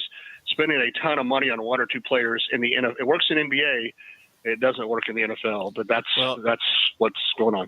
And the Dolphins just acquired Tyreek Hill for a whole bunch of draft picks. My thought is Kansas City doesn't want to pay Tyreek Hill any more than they already are, and they'll be able to use those draft picks to find somebody else to replace him. And Miami is in a time right now where they need to make a splash to find out, can Tua play at this level? And we're going to give him every weapon in the world to be able to do that. And if he can't, then it's time to part with Tua. So to me, this is a trade that helps both teams. Yeah, I think in that situation, you're right. And it's a culture thing, right? The Hunts, old man Hunt and his son at the Chiefs have always been about culture through Marty Schottenheimer and everything else. So you're right. They're kind of taking the Steelers, Patriots culture thing, which the Cowboys could learn from. Let's go for younger players, build a team to be consistent. Let's don't bet it all on the farm in 1 year, because once you do that, what people don't realize is the NFL, I mean, what's the highest, we're talking Mike Trout. I mean, you spend all your money on a player or two. The NFL, you get hurt in a second, and then your future shot. So, and people forget that Stan Kroenke married Mrs. Walton, and he's worth $10 billion thanks to his wife, and she's worth $10 billion. They can afford in that market do a lot of crazy stuff. But this trend is interesting, Andy. I agree with you, but I think the Chiefs, it's a good trade for everyone, but the Chiefs are doing what the Chiefs have always done. They think long-term, they think culture, they think trading out things. So, and that system tends to work on a consistent basis. Now, this has been the interesting thing for me is, now Patrick Mahomes, giant contract, loses Tyreek Hill. Aaron Rodgers, giant contract, loses Devontae Adams.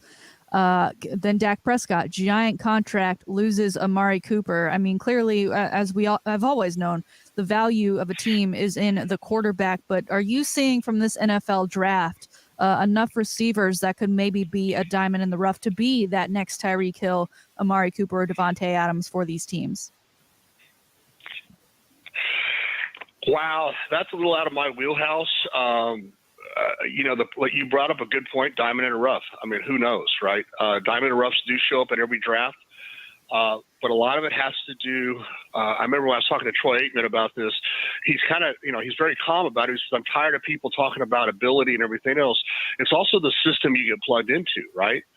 How about Vinny Testaverde? He played to his 41, but he spent 4 years, literally held the sack record till Carr came along with the expansion team, the Texans.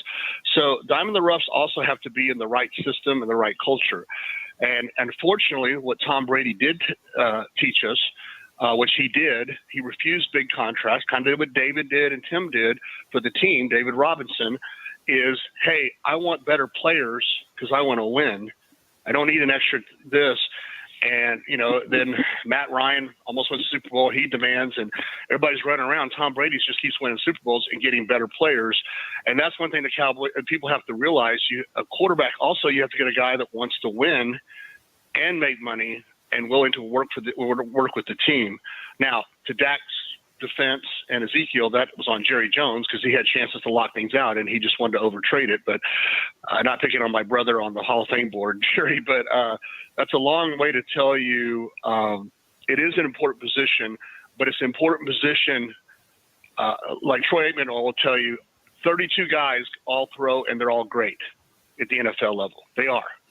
But a lot of them can't shine because they're not in the system. They can't. Look at Peyton Manning. He still holds the rookie record for interceptions. Troy Aikman didn't win a game his first year. But the system Jimmy Johnson put together and the players, so that's what people are kind of losing sight of. And but anyway, I'm not a general manager. It's easy for me to sit on the sideline of the Hall of Fame and make that pontification. But the point is, are you building a team beyond the quarterback? Because if you're just putting a quarterback there, it doesn't mean wins and losses. Speaking of general managers, a lot of them are paying attention to pro days and the recent combine that just happened. And we were talking about 2 or 3 UTSA players who may be drafted or may just get camp invites. And I'm going to use the example of Sincere McCormick, who had 2 terrific years back-to-back for UTSA. And I got a chance to see every play he ever did for UTSA. And here's a guy that either won't get drafted or will get drafted very, very late because his measurables don't stack up. And I think general managers want to have kind of a parachute. If the player fails, well, I drafted a guy that had all the measurables. They don't really want to take too big of a risk on somebody that doesn't have the measurables. But talk about the difference in draft day and then when those players get camp invites, because where I think Sincere McCormick is going to impress whomever invites him to camp is 3rd down and 3, he's going to get you 5. 3rd down and 4, he's going to get you 6. And he's never going to fumble.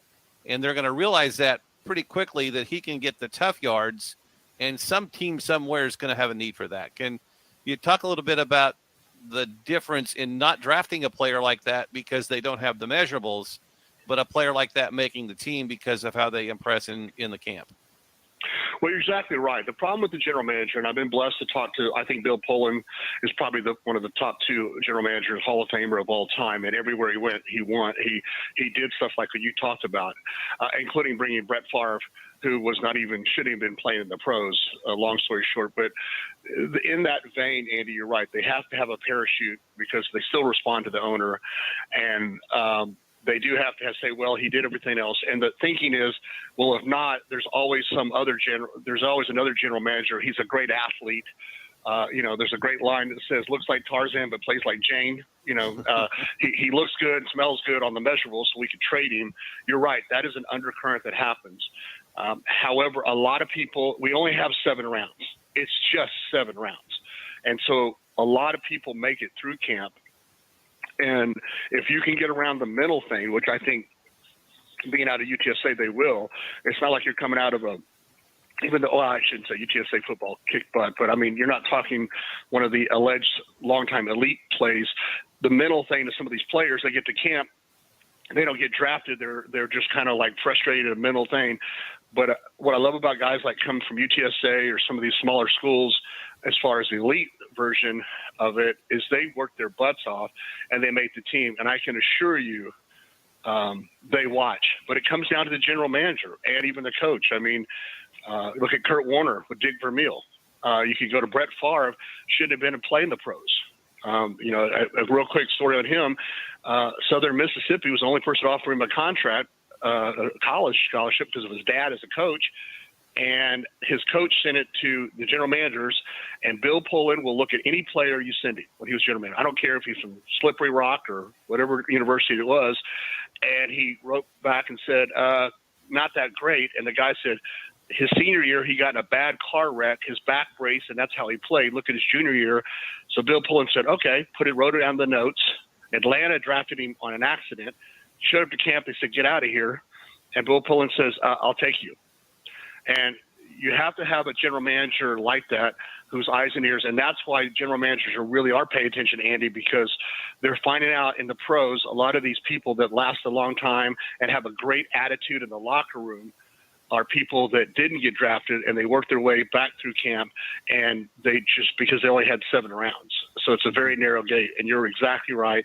And I think a couple of players, especially the one you mentioned, UTSA, should make it to camp and should get something.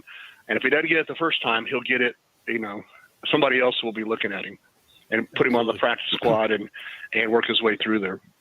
James Allen of the Pro Football Hall of Fame. James, thank you so much for joining us this morning. We always look forward to it. Happy to have you back stateside. So happy to hear that you enjoyed yourself during your trip. We look forward to talking to you again next week.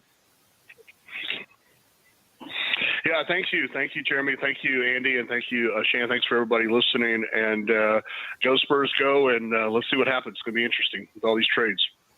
James Allen, the Pro Football Hall of Fame. He joins us every Thursday at 8:05 here on the Chris Duel Show. And before we head into break, let's go ahead and do it. We've got your giveaway right now, a chance to win 4 tickets to the Valero Texas Open, which takes place next week and into the weekend, and a chance to play on that very golf course at a later date, a foursome, in fact. So 4 tickets to a tournament, 4 tickets to a chance to play on that tournament. You cannot. I'm so sorry. You work here. That's part of that. You didn't take your training. I can already tell. The key word is golf. That's part of the deal I signed for.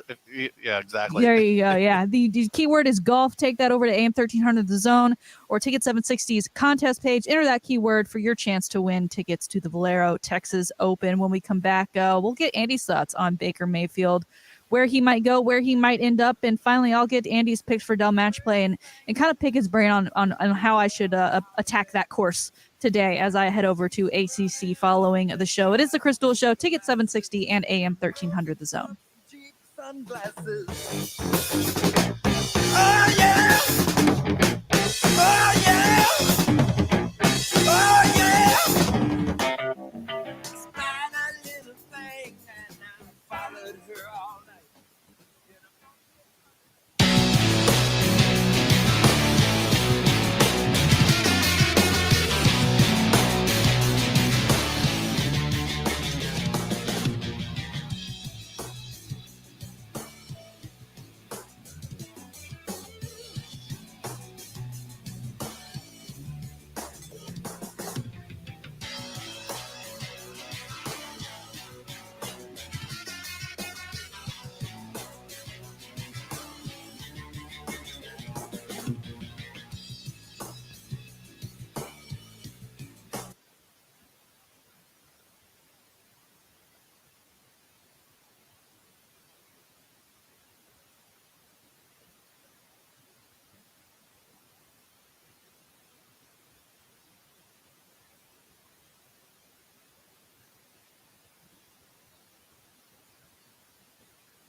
Aaron Bowersock is a local home loan expert who can not only help you get a home loan, but help you understand what's going on and how she is saving you money with low rates. Hey, it's Shannon, and oftentimes people have a ton of equity they don't know about. Hey, it's Shannon, and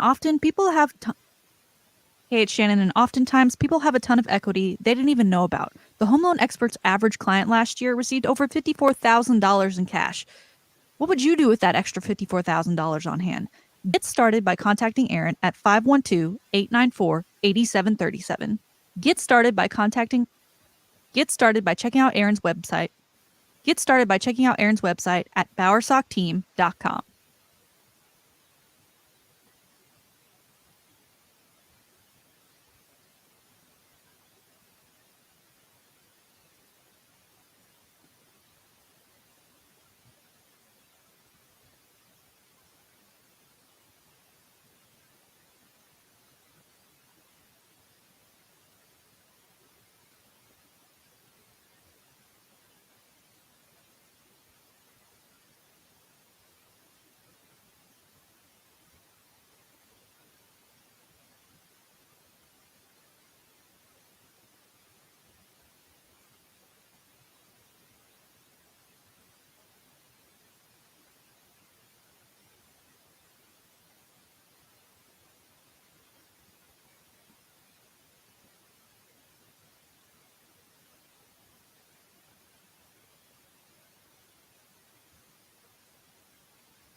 Purchase season is already here, y'all, and if you thought it was tough last year, you haven't seen anything yet.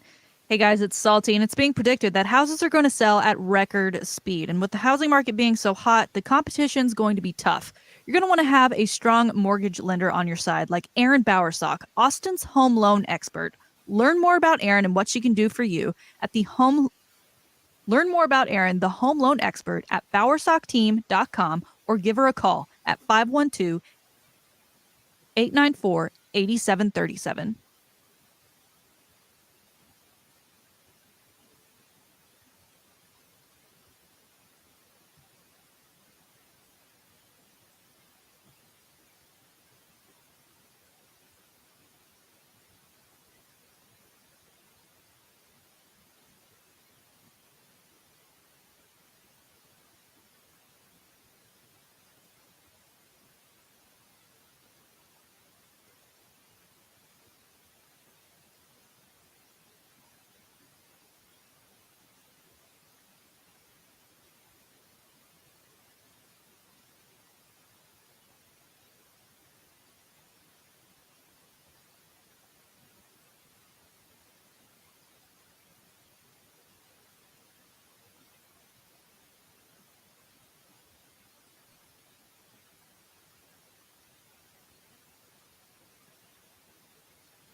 Austin Okay. in the 8 o'clock hour often. Okay.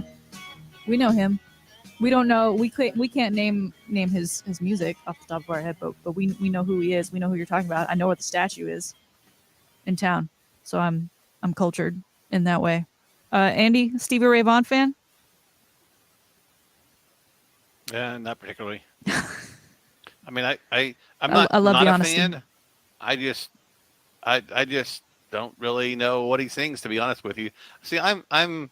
Some people say I'm musically challenged. Mhm. I prefer to say I have an eclectic taste in music. There you go. I mean, if I hear the song and I like it, then it goes in the iTunes.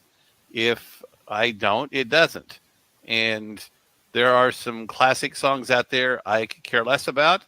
And there are songs that are notoriously rated in the worst top 20 songs of all time that are definitely part of what I like to listen to. So, Like the to each his Mustache own. song from A Million Ways to Die in the West. Top 10 for Andy. That's not on the playlist because that will just drive you crazy after you hear it. But it's like, well, I'll give you an example. It's like we built this city on rock and roll.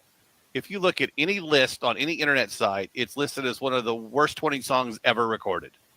And those who are former DJs or got into the media business or the radio business through music will tell me, why do you listen to that song? It's an aberration. I will listen to it every time it comes on the radio. I think it's one of the greatest songs I've ever heard. But that's just me, and I'm going to listen to it, and you don't have to. So there you go. See, we're not music snobs here on the Chris Duel Show. You like what you like, and you don't like what you don't like, and that's okay because it's music, it's an art form. If it's meant to be enjoyed, and if you don't enjoy it, change channel. That's quite all right. So what do you think about Baker Mayfield? You like him or you don't like him, and where do you see him going now that he wants out of the Cleveland Browns? The one thing I like about Baker Mayfield is that pretty much everywhere he's been told you're not good enough to do X. And then he stepped up and proven that. Texas Tech was the only place that wanted him. He walked on there. He ended up leaving. I think obviously he went to Austin Westlake. I think he wanted to go to Texas until they snubbed him. And now he's a anti-Longhorn for life. And he finally found the right thing at OU and got to talk to the quarterback whisperer, Lincoln Riley. And they created a game plan where he could thrive. I wish he would be a little bit more mature. I mean, to a certain extent, I liked it when he was at Ohio State and he planted the OU flag on the 50-yard line. But that's also showing the immaturity in him because there's the old saying, well, if you're good enough you don't need to tell people you're there. That was your expectation. It's like Emmitt Smith. He never showboated when he got in the end zone, because the expectation was for him to get in the end zone. And I think he has limitations physically in the NFL. But I think he's somebody you want on your team when you're the underdog because he's going to accept that underdog mentality. And he needs to be a little bit more of a leader. He needs to grow up just a little bit more. I think with the way the league has gone, his skill set will give him the opportunity to thrive. And I don't know why he wouldn't want to go to the Texans and try to rebuild that program, other than the fact that he may not want to be part of another rebuild project. And I know that Seattle has Brock Holt, but he could go into Seattle and do a lot of the same things in that offense that Russell Wilson did. I think Russell Wilson's a better player and a little bit more mature, but I think his skill set is very similar to his, and he could thrive in a Pete Carroll system, who's another great coach of quarterbacks. I think he'll find a job somewhere. I hope it's as a starter because I think he'll have a difficult time, at least at this point in his career, being someone's backup. Do you see anywhere a possibility of him staying with Cleveland, that they keep him on the roster, that they will not allow a trade to take place? I would absolutely, if I were Baker Mayfield and Baker Mayfield's agent, I would not want that, because you're going to have a divided locker room if those two people are on the roster come training camp. There's going to be people in the Deshaun Watson camp, and there's going to be people in the Baker Mayfield camp. And there's going to be maybe it's a wide receiver that goes, I like the way the ball comes to me from Baker, or there's an offensive lineman that likes the way he audibles into a certain play. But anytime you have two players of that caliber, you're going to have a divided locker room. And to me, that just can't happen. I think the Browns have to get as much as they can for Baker Mayfield because they've clearly decided they have enough to win now, but they need somebody with more maturity or more something than Baker has. But I've always been a fan of Baker Mayfield because, A, he helped Oklahoma win, but number two, he's always been told, as I said before, you tell me I can't do something, I'll show you that you can. And I like players who don't let their physical limitations stop them from doing great things. And I think he fits into that category. But I don't see how he and Deshaun Watson can coexist on the same team. Just a few weeks ago, there was a lot of quarterback movement to be done in the NFL, and there were a lot of big names that we knew would either be re-signing with their teams or moving on to new ones. Most of those names have now signed or landed at their future homes. I think Baker Mayfield, a name that a lot of people weren't necessarily expecting to be a part of the QB movement, but nevertheless, that's where he sits right now.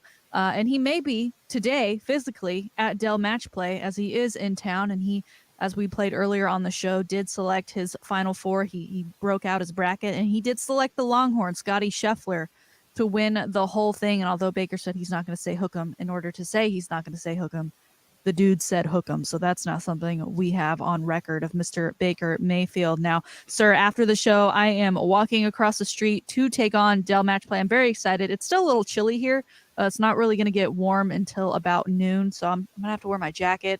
I'm wearing pants today. I wish I could have worn shorts. I need to start working on my summer tan. But, sir, I don't have my plan of action yet. I've got no idea. Obviously, where I walk on will be, I think that's the 13th hole.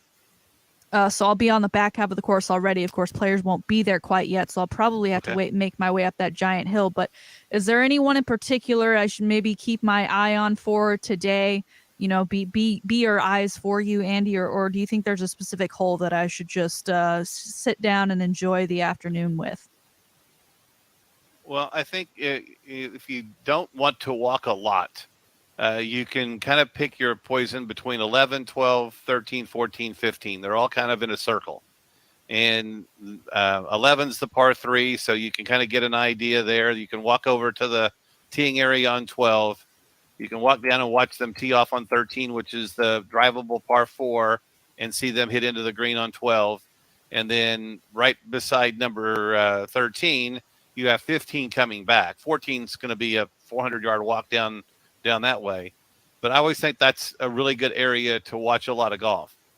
And for those that are members at Austin Country Club, they flip the 9s because they want that drivable par 4. They want those exciting holes that are on that side. They think there'll be more risk reward down the stretch for those holes to produce drama in a tight match. So if you're on what the players are playing this week, as the front 9, which is normally the back, that's a harder 9 to walk. There's not a lot of room back there. The rope line is usually around the cart path, so you're walking on concrete the whole time. It's a little bit more difficult to find players, but if you're following someone, then obviously you go that route. But if you just want to kind of camp out for a few hours, I think you would go down to number 11 or 12 and just kind of walk around in that area and kind of go back and forth. And you should see a lot of golf and a lot of different players and a lot of different ways to play all those holes. Well, if you haven't already, follow me on social at Shannon B. Sweeney to get some videos, pictures, and whatever else I come across while at ACC today. Big day in sport, not only Dell Match Play, but the March Madness continues with the Sweet 16. And so I want to go around the horn here. And because to me, the biggest game might be just from storyline, Texas Tech versus Duke, and what could be, should Tech pull the upset, because they are the 3 seed playing a 2. Coach K's final game as a head coach of Duke. Me personally, I've got Texas Tech in my Final Four, so this is the end of the road, I think, for Coach K. Jeremy and Andy, what are your picks on this one? I have a Texas Tech as well. I'll take Coach K in this one. No disrespect to the Red Raiders. All right. Should it end? I Go ahead, Andy. No, I just think Texas Tech is playing really good. So is Duke, for that matter. But I don't think Duke's going to win the national championship, and unless obviously that would be the mic drop moment, win the national championship and exit stage right. But I'm just not sure that Duke has enough firepower to get all the way. And Texas Tech has been playing really well lately. If this is the final moment for Coach K, do you expect anything after the game, or do we expect just Texas Tech celebration? Coach K already had his moment when he played for the last time in Allen Fieldhouse, in Cameron Indoor.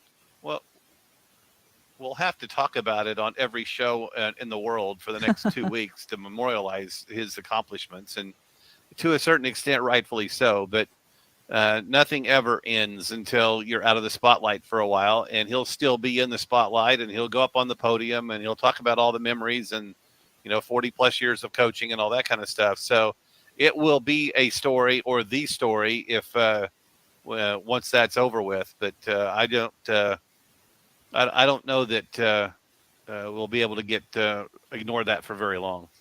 First game of the Sweet 16 tips off tonight, 6:09. That's number 4 Arkansas versus number 1 Gonzaga. Big Texas interest in both of the late games, with Texas Tech taking on Duke at 8:39 and Houston taking on number 1 Arizona at 8:59. Andy, thank you so much for stepping in for Chris today and joining us. Absolutely. Always a good time, and especially on the week of Dell match play. How lucky am I to get to pick Andy's brain just before heading over there. Jeremy, excellent work today. Once again, you and the tunes. I mean, you of the three of us, you're the right man for the job.